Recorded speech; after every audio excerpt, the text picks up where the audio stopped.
Hey everybody, welcome back. I'm with Ryan Christopher from Cosmedix Skincare. We are doing part 4 of which to me has been an amazing series because even with 30 years in the spa channel, peels still scare me, right? I mean, there's not scare, but there's a little bit of like, okay, be careful. We're putting acid on the skin. So if you will start by addressing a little bit of the marketing hype, give me the scientific stuff, have at it.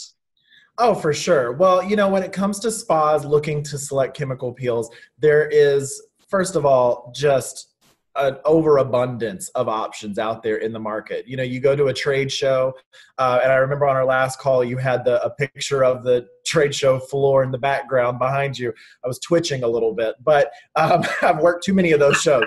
But what I will say, though, is that there's so much to pick from, and really it comes down to, number one, results, because obviously you want to give chemical peels that give your clients results. But, at the end of the day, chemical peels are chemical peels. They are definitely going to be effective. Then it comes down to the brands and what options you have to offer. And the brands really have marketing perspectives that they put on depending on what their formulation standards. And I'll use our own brand here, Cosmedix, as an example.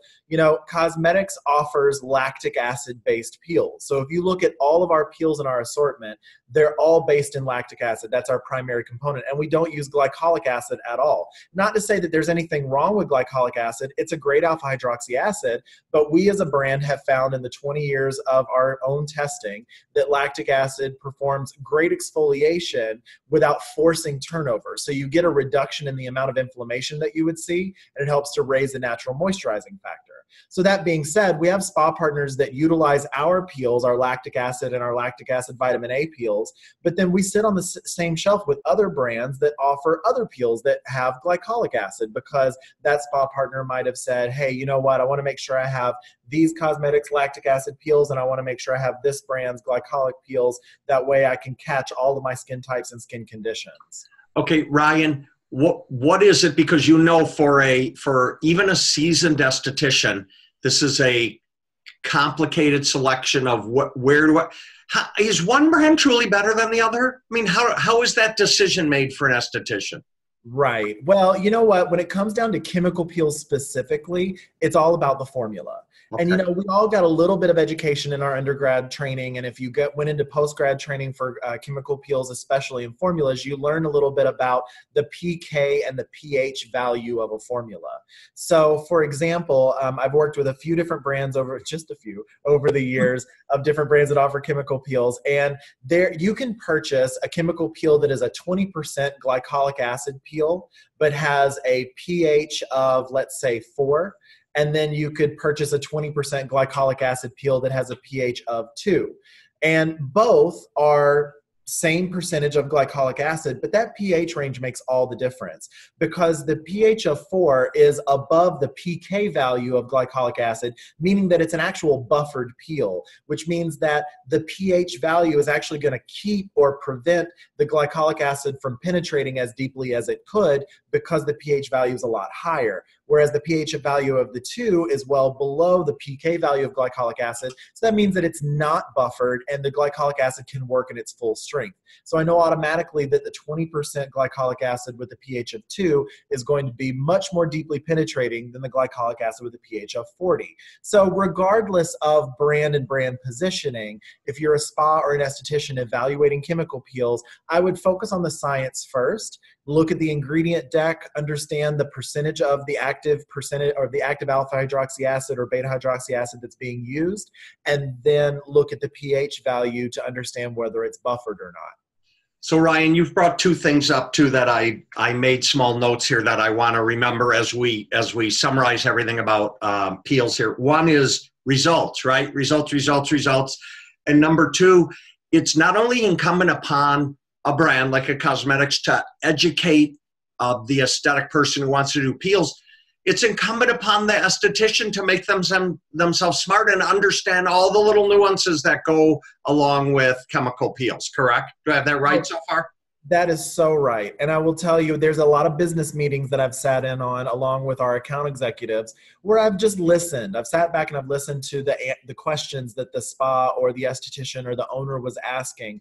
And, you know, I've owned and operated my own spa before. I think about the kind of questions that I would want to know, and things that I need to know when selecting chemical peels are, you know, again, what are your range of formulas? What are your range as far as strengths from superficial exfoliators to more medium depth peels?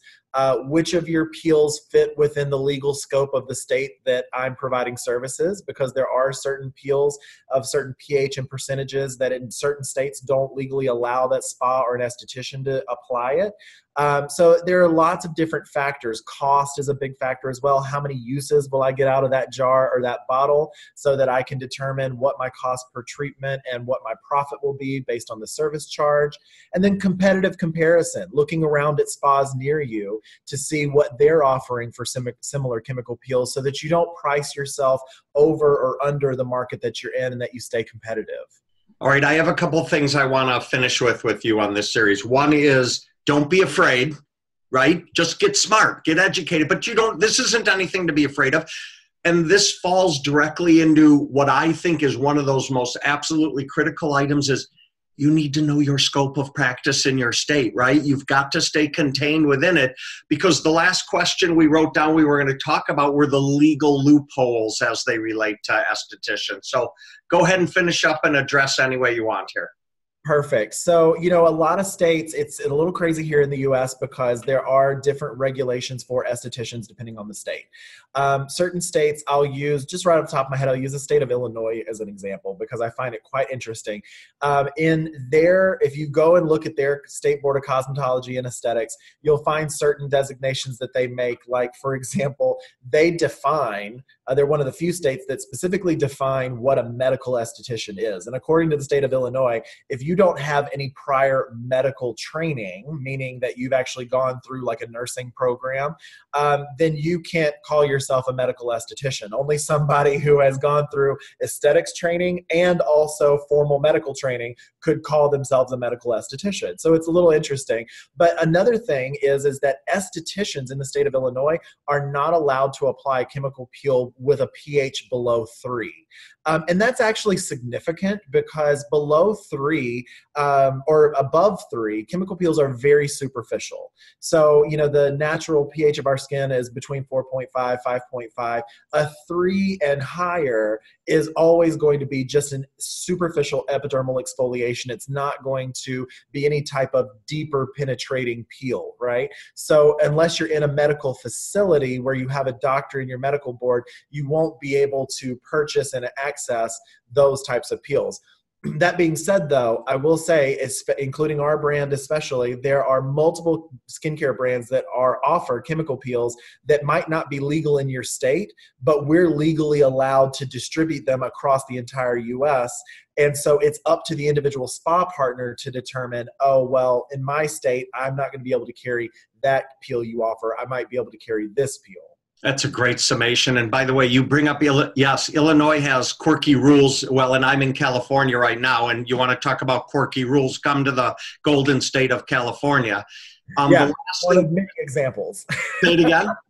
I said just one of many examples. It's actually quite scary between aesthetic regulation and massage regulation, just the roller coaster of differences from state to state. And know your scope of practice. Don't call yourself a medical esthetician if it doesn't exist in your state, and on and on and on. Right, exactly. Ryan, I love doing these series with you. It's been a lot of fun. You're so engaging, and you're even for me with all these years, it's just fun to listen to you. So I love it. We're going to add your contact information after the last screen. And I know you and I talked off subject, but we're going to do another series, members of the association, another series coming up where we're going to talk about tools in skincare, because tools come up all the time. I know it's part of how Cosmedix talks about skincare, so I can't wait to get back onto that as well.